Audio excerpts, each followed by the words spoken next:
말씀 보도록 하겠습니다. 함께 보실 말씀 요한복음 16장 13절에서 15절 말씀을 함께 보도록 하겠습니다. 요한복음 16장 13절에서 15절 말씀입니다. 13절에서 15절 말씀.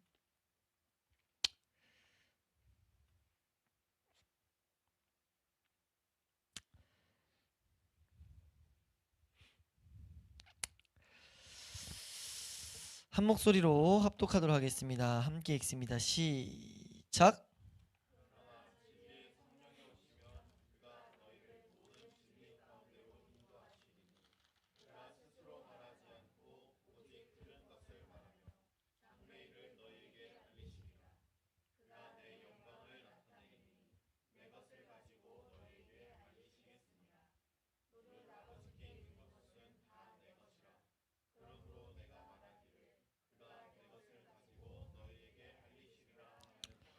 아멘. 예, 우리 기독교 강요 1권 우리 9장 오늘 9장을 살펴보겠습니다. 9장 내용이 뭐냐면 뭐죠? 하나님 성경을 버리고 계시를 따르는 광신자들은 경건의 모든 원리를 파괴시킨다.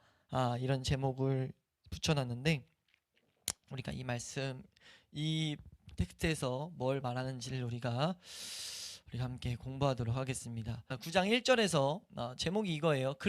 성령님께 그릇되게 호소하는 광신자들의 오류라는 이제 제목을 가지고 어떤 내용을 말하냐면요.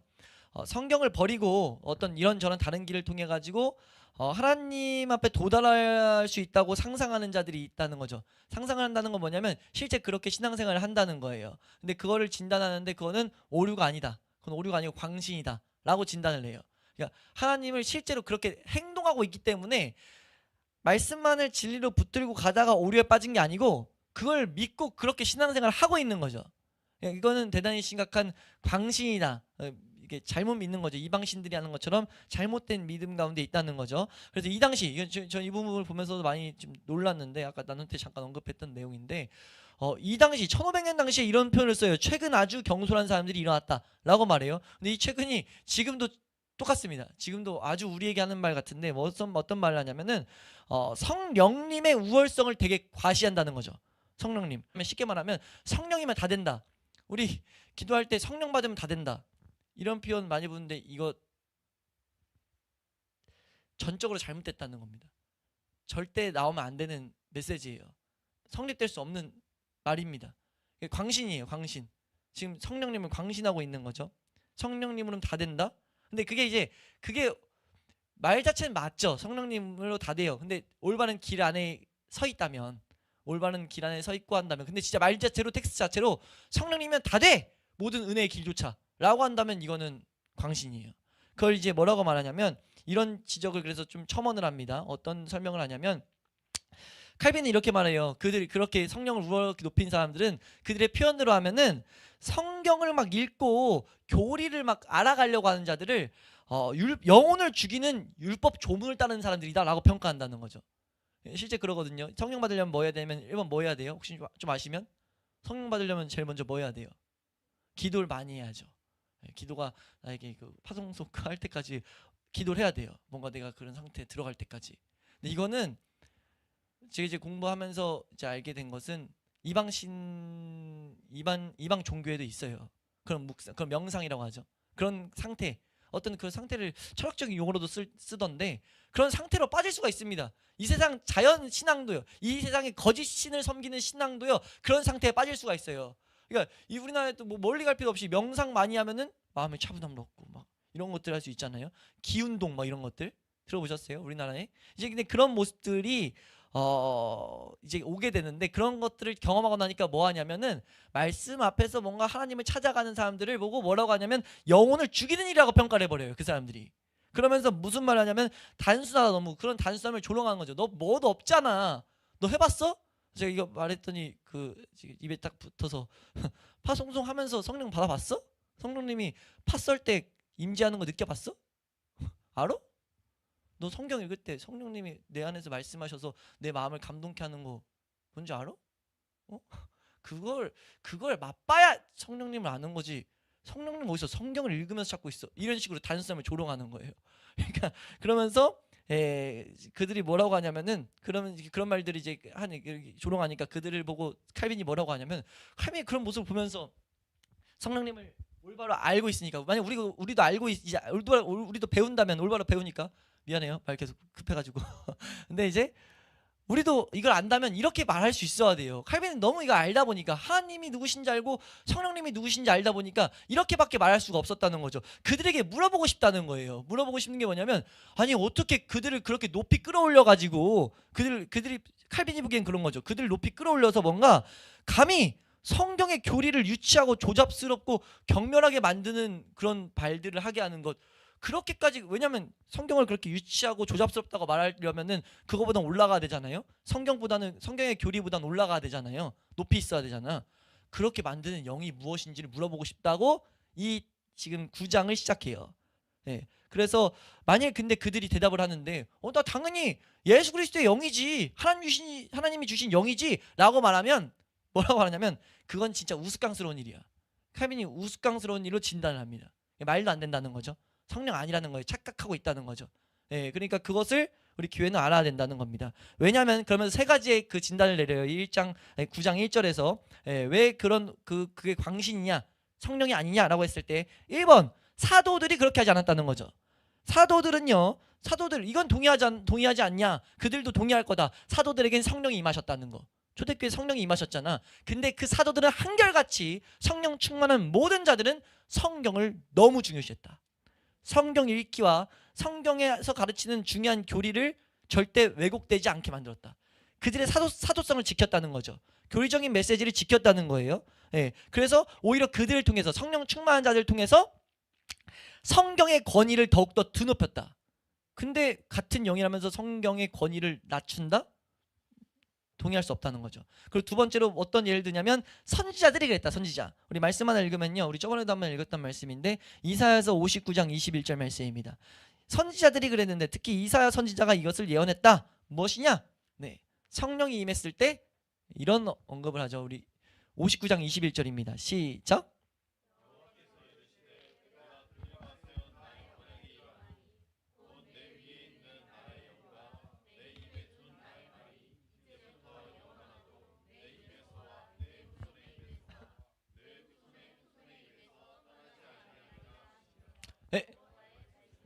지금 여기서 말하는 건 이 이사야 선지자가 하나님의 영에 감동돼가지고 새로운 일을 하나님이 막 행하시겠다는 것을 가르치거든요. 근데 이 말의 텍스트를 잘 보면은, 이 메시지, 이 선포되는 메시지를 잘 보면 절대로 뗄 수 없어요. 성령님이 새롭게 역사하시는, 신자들의 삶 가운데 역사하시는 성령님의 역사는 하나님의 말씀과 떨어질 수가 없습니다.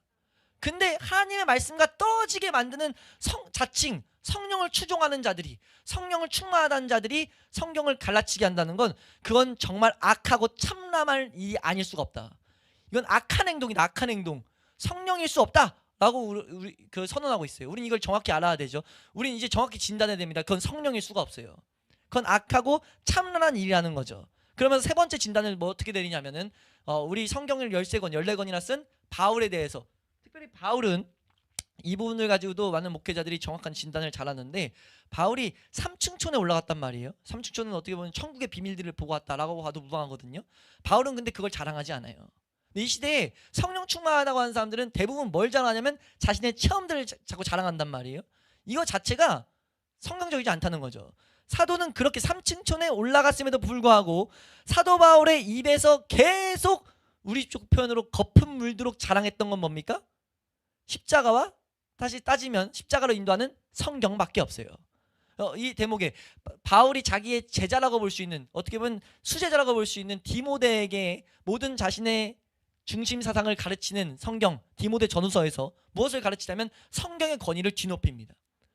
모든 성경은 하나님의 영으로 된 것으로 그 성경을 통해서 너의 구원이 이루어졌고, 그 성경을 통해서 우리 그리스도인들은 온전해진다. 절대 성경이 아니고선 온전해짐은 있을 수 없다. 성경을 가지고 씨름해서 우리 나아가야 되는 것이 올바른 길이다라는 것을 가르쳤다는 거죠. 그렇게 깊은 하나님의 놀라운 확증된 삼층촌을 갔다 온 바울조차도 자신의 경험이 주가 아니라 성령을 강조했는데, 이 시대에 몇몇 일어난 성령을 강조한다고, 성령을 받으라고 말하면서 성령님을 우대한다고 한다는 사람들이 교리를 무시하고 성경 읽기를 무시한다? 이거는 그야말로 마귀의 장난에 사로잡힌 것이 아니고 무엇이겠냐라고 진단을 해요. 근데 이 표현은 요한일서 4장 1절에서 6절 말씀에도 나오는 표현입니다. 사도들의 가르침을 따르지 않으면 그건 미혹의 영에 빠졌다고 말해요. 미혹의 영에 빠졌는데 그들이 누구냐? 6절 말씀에 이렇게 말합니다. 4장 3절에서 이제 3절 말씀 띄워주실래요? 3절에 적그리스도의 영이라고 말해요. 예수님을 대적하는 영이라고 말합니다. 영적인 무슨 능력이 있다고 말합니다. 왜 이런 표현을 쓰냐면은 그 당시 어떤 이적이 일어났기 때문이에요. 우리는 이걸 정확히 봐야 됩니다. 교회 안에서 성령운동을 그렇게까지 강렬하게 막 쫓아가는 이유가 뭐냐면 어떤 역사들이 나타나기 때문이에요. 귀신 쫓는 일이 일어날 수 있습니다. 병고침도 일어날 수 있어요. 우리는 이걸 정확히 진단해야 돼요. 그리고 또 알아야 될 것은요, 여기서 우리도 오해하지 않아야 될 건 성령님도 그 일을 하십니다. 근데 우리 정확히 진단해야 된다는 거죠. 그것이 성령님인지 아니면 미혹의 영, 적그리스도의 영인지 진단해야 된다는 겁니다. 그 진단의 기준이 뭐예요? 그 진단의 기준이 6절 말씀이에요. 우리가 미혹의 영인가 아니면 성령님인가 라고 하는 것은 우리 6절입니다. 시작. 우리는 하나님께 속하였으니 하나님을 아는 자는 우리의 말을 듣고 하나님께 속하지 아니한 자는 우리의 말을 듣지 아니하나니 진리의 영과 미혹의 영을 이로써 알아요. 이로써. 이걸로 아는데 이 기준이 뭡니까? 여기서 말하는 우리는 사도예요. 특별히 12사도입니다. 12사도, 예수님께 직접적인 가르침을 받은 하나님의 진리가 무엇인지를 보게 된 그걸 우리는 뭐라고 하죠? 사도들의 가르침을 우리는 뭐라고 합니까? 그걸 신조라고 하는 거예요. 우리가 믿고 있는 교리, 우리가 배워야 되는 교리가 그게 뭐냐? 인간이 물론 잘못된 교리는 배격해야 돼요. 근데 이 성경, 사도들이 가르친 신조들 가운데 정확히 성경을 올바로 볼 수 있는 눈을 배워야만 하는 이유가 무엇이냐면요, 진리의 영과 미혹의 영은 그걸로만 압니다. 그 사도의 가르침을 따르는가 안 따르는가로 나뉘어요. 왜 그렇게 사도들만 선택했어요? 그렇게 말할 수가 없습니다. 하나님이 정하신 방법입니다. 어긋나지 않을 수 있도록 안전장치를 주신 거예요.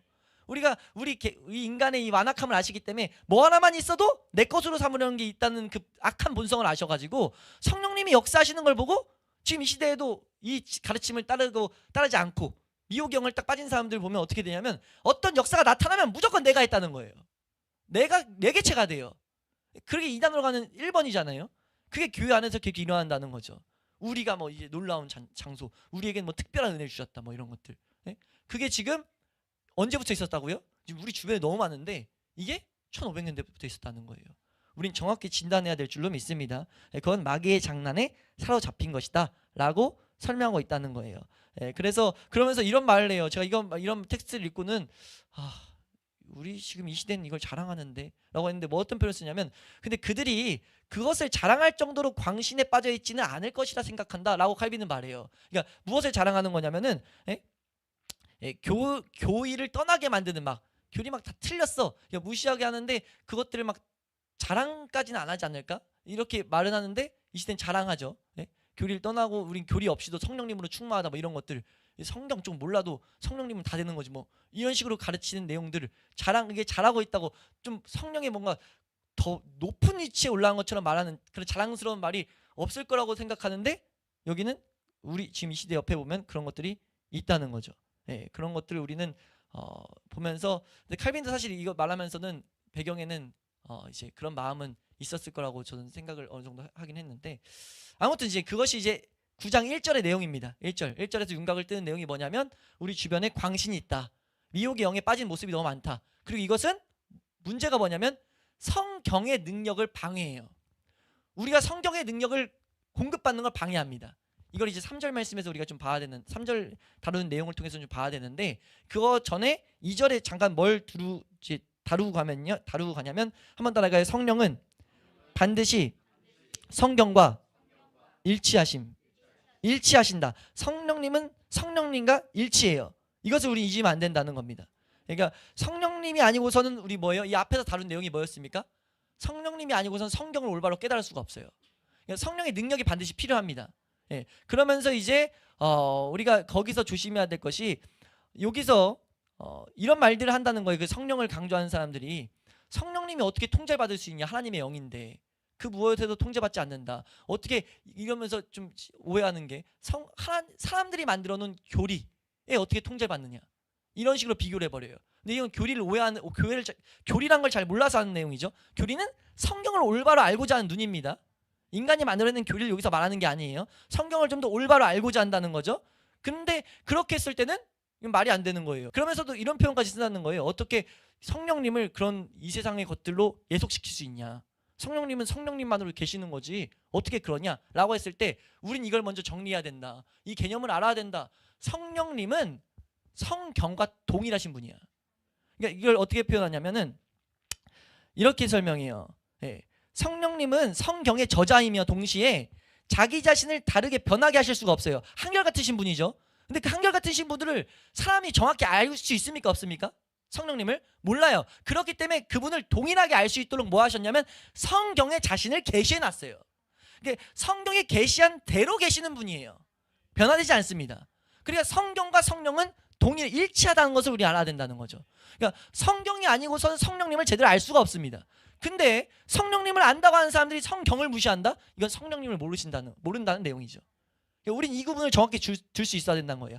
아무리 그럴듯한 이적이 일어나고 아무리 그럴듯하게 하나님을 찬송해도 바울이 그래서 말하잖아요. 광명한 천사의 모습으로 다가온다고요. 우리 미혹하는 통로입니다. 성경을 올바로 성경으로 붙들게 하는 통로예요.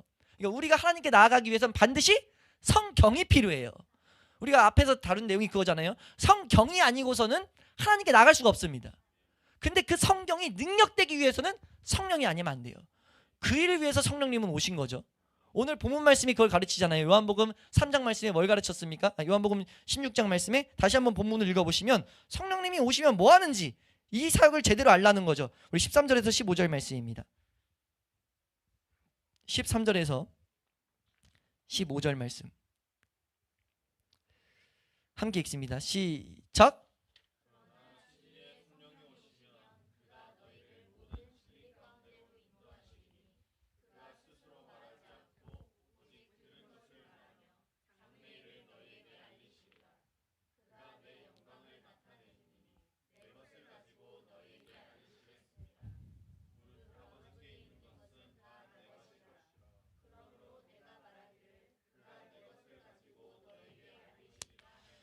아멘. 여기서 말하는 내 것, 이것의 핵심이 13절 말씀에 진리로 인도하는데 그가 스스로 절대 안 말하고 오직 들은 것을 말한다 라고 말해요. 예수님이 가진 것, 예수님의 말씀을 준다고 말해요. 예수님의 별명은 말씀이죠. 그러니까 성령님은 말씀을 통해 일하시기로 방법을 정하시고 그대로 일하십니다. 그래, 이게 지금 사실 이 싸움이 뭐 싸움이라고 보면 되냐면 우선순위 싸움이에요. 성경이 먼저냐, 성경을 가지고 있어야 되냐, 성령으로 모든 걸 다 되냐. 그러니까 성령이 우선된 사람들은요 성령만을 우선시해요. 처음엔 아니라고 하는데 성경을 보는데 성령을 위해서 기도 오래 하면요 성경 좀 못 읽어도 돼요. 성경 좀 몰라도 됩니다. 그렇게 빠져버려요. 왜요? 성령님을 단독적으로 일하시는 분으로 만들어버리고 있기 때문입니다. 우선순위를 정확히 해야 돼요. 성령님이 일하시기 원하면요 성령 충만하게 원하려면요 성경에 충만해야 됩니다. 그 우선순위를 놓치면 안 돼요. 성경에 충만해야 되죠. 성경 안에 우리는 서 있어야 돼요. 성경 말씀 안에 들어가야 됩니다. 근데 그걸 보고 기도하는 사람들, 자칭 성령에 충만해서 기도 오래 한다는 사람들은 어떻게 평가하냐면 죽이는 문자에 집착한다면서 비방한다는 거예요. 그게 3절의 첫 번째 텍스트입니다. 뭐라고 말하냐면 이거 한번 읽어볼까요? 이건 읽어도 쉬우니까 첫 번째 두 번째 줄만 읽어보겠습니다. 112페이지 3번 3절에 두 번째 줄까지 한번 읽겠습니다. 그들은 시작.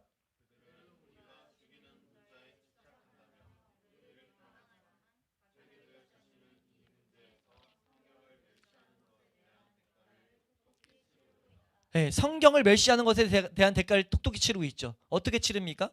성령만을 강조하는 사람들은요 결국 성경은 능력이고 성령 하나님은 그 능력이 능력되게 하시는 분인데 그분을 쫓는다고 하면서도 성경이 생명의 말씀이 되지 않아요. 성경을 통해 능력을 얻지 못합니다. 성경이 우리를 거룩하게 변화시키는 걸 얻지 못해요. 아무리 성령 충만하다고 기도를 24시간 해도요 그 사람이 성경이 날 변화시키는 것을, 성경을 통해 하나님 앞에 나아가게 하는 것을 절대 경험 못합니다. 잠깐 있어 보일 수는 있죠. 자기의 그 행동 때문에 잠깐 거룩해 보일 수 있어요. 기도 많이 했으니까. 그건 사실 이 세상에서도 마찬가지예요. 이 세상에서도. 불교도 그런 게 있잖아요. 불교도 가서 불교가 핵심 가르침 중에 하나가 무소유잖아요. 무소유만 묵상하고 있으면 무소유 됩니까 안 됩니까? 묵상하고 있으면 그 잠깐 그 행동에서 무소유의 삶이 나타나요, 안 나타나요? 나타나요. 근데 내려와서 뭐예요? 허무하고 나가서 우리 이번에 그런 우리나라에 있었잖아요. 무소유 책 쓴 분인가요? 무소유 책 쓰신 분이 몇 억짜리 아파트에 살고 있어가지고 한번 난리가 났었어요. 강의를 많이 하시는 분인데 무소유의 삶을 사십시오. 우리가 소유하지 않아야 된다는 것을 막 말하는데 그 사람이 소유를 너무 많이 하고 있던 거예요. 그래가지고 쫓겨났었는데 왜 최근에 또 뉴스가 난 게 조용히 좀 자숙하다가 또 나왔어요. 내가 좀 실수했었다. 근데 그 사람을 비방하고자 하는 게 아니고 사실 그럴 수밖에 없다는 거죠. 잠깐은 진짜 나타나요. 이 세상에 어떤 묵상이든지 그와 같은 맥락일 뿐입니다. 뭐가요? 성령을 가지고 24시간 막 기도하면 12시간 4시간 막 기도하면요 죄와 싸움을 해야 된다고 성경에 말하니까 내 스스로 근데 문제는 내 스스로 하죠. 성경이 나를 변화시키는 게 아니고 정확히 성경은 우리에게 증언하죠. 거룩은 어디서 일어납니까? 성경과 말씀과 기도로 거룩해지는 거예요. 근데 내 혼자 기도로 거룩해지는 사람은 가다가 절대 그 거룩이 성경에서 말하는 능력이 아니었기 때문에 거룩을 열매 맺을 수가 없어요. 그걸 우린 정확히 진단해야 된다는 거죠. 여기서 이 말 가운데 기저에 깔려있는 바탕은 뭐냐면요, 우리 성경의 권위를 놓치면 안 된다. 성경을 권위 있게 대해야 된다. 성경을 성경으로 대해야 돼요. 한 번 더 할까요? 성경을 성경으로 대해야 된다. 이거를 가장 예화를 하나 어떤 목사님이 예화를 드시는데 정말 잘 예화를 드시는 게 뭐냐면, 우리가 왕이 옛날 사극 같은 데 보면은 왕이 그 명령서 같은 거 내리잖아요. 내렸을 때 그걸 어떻게 받죠? 신하가 딱 받아요. 근데 왕권이 강화된 나라면 어떻게 받죠? 아세요? 네, 편지. 그 왕이 안 왔고 왕의 명령서를 전달해 줬을 때 왕의 어명이요 하면서 가면, 왕이 서신이요 하면은 딱 그 앞에 네, 감사해요.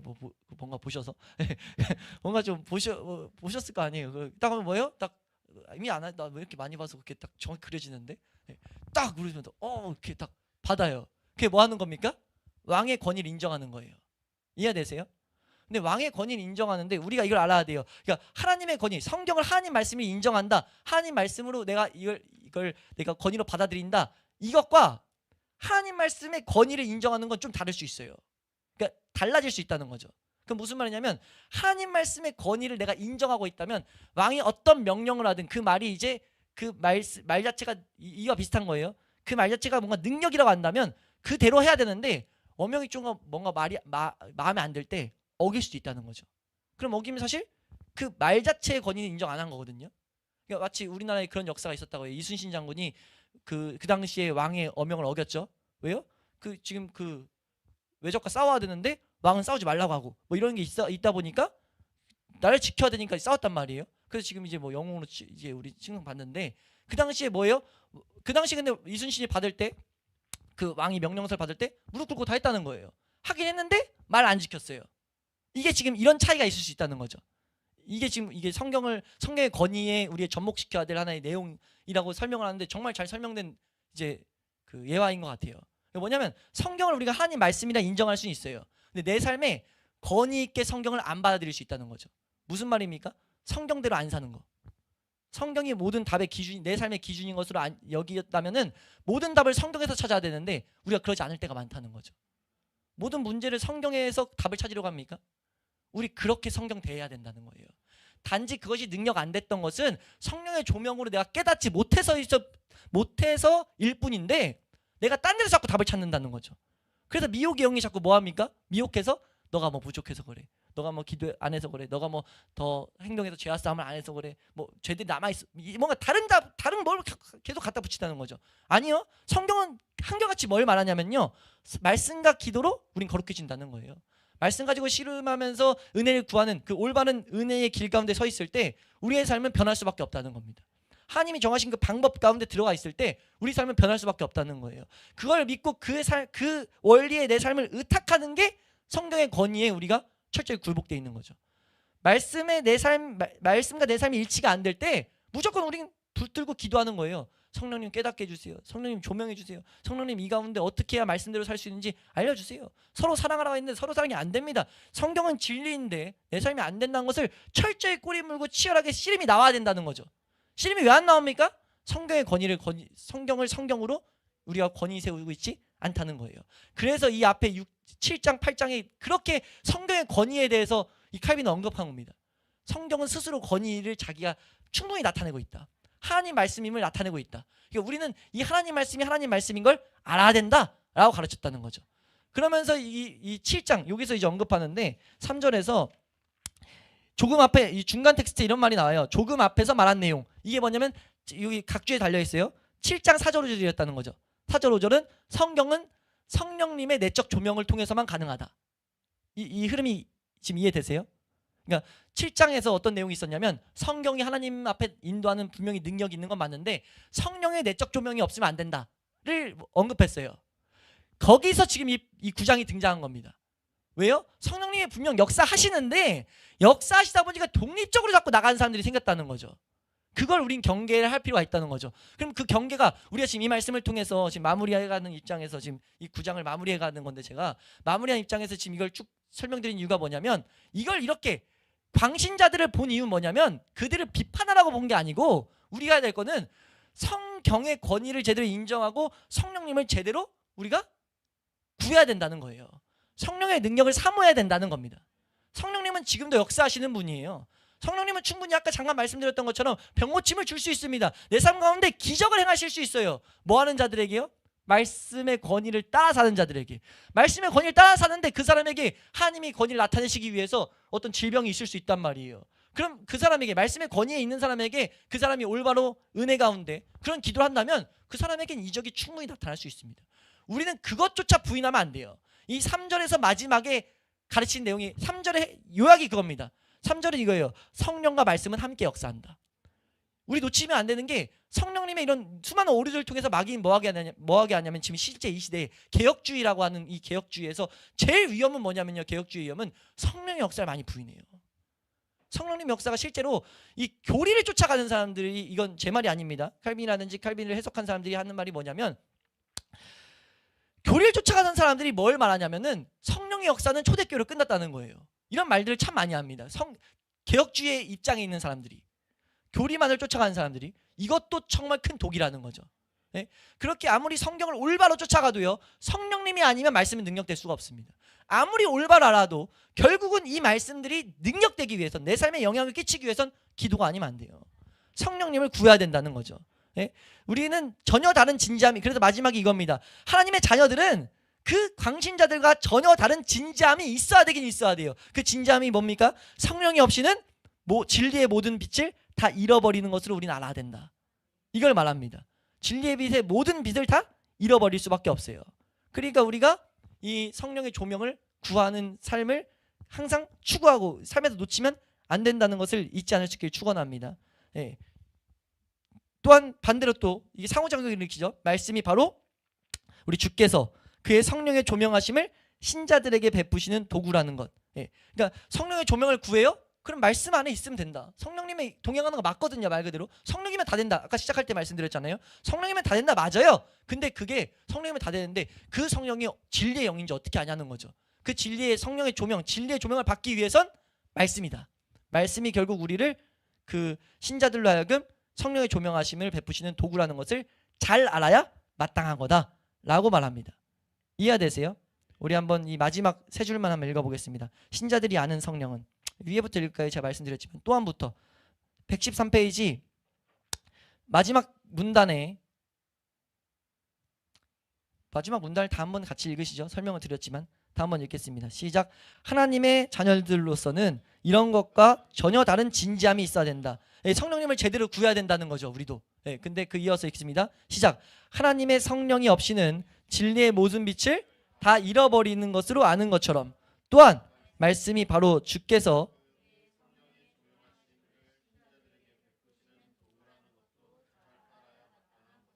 성령이 조명하심이 어떻게 오느냐? 그것은 말씀을 통해서 온다. 두 가지는 같이 가고 있다라는 걸 우리 알아야 된다는 거죠. 그러면서 이어서 읽습니다. 시작. 신자들이 아는 성령은 다른 분이 아니다. 바로 사도들 안에 거하셨고 그들 속에서 말씀하신 그 성령이시며 또한 그 성령께서는 그의 말씀을 통해서 신자들을 독려하셔서 날마다 말씀을 아멘. 우리가 성령의 사역을 제대로 알 수 있길 축원합니다. 그래서 우리 갈라디아서를 보면은 말씀을 쫓아 사는 삶과 성령의 인도를 받는 삶을 일치해서 말하고 있어요. 갑자기 설명이 바뀝니다.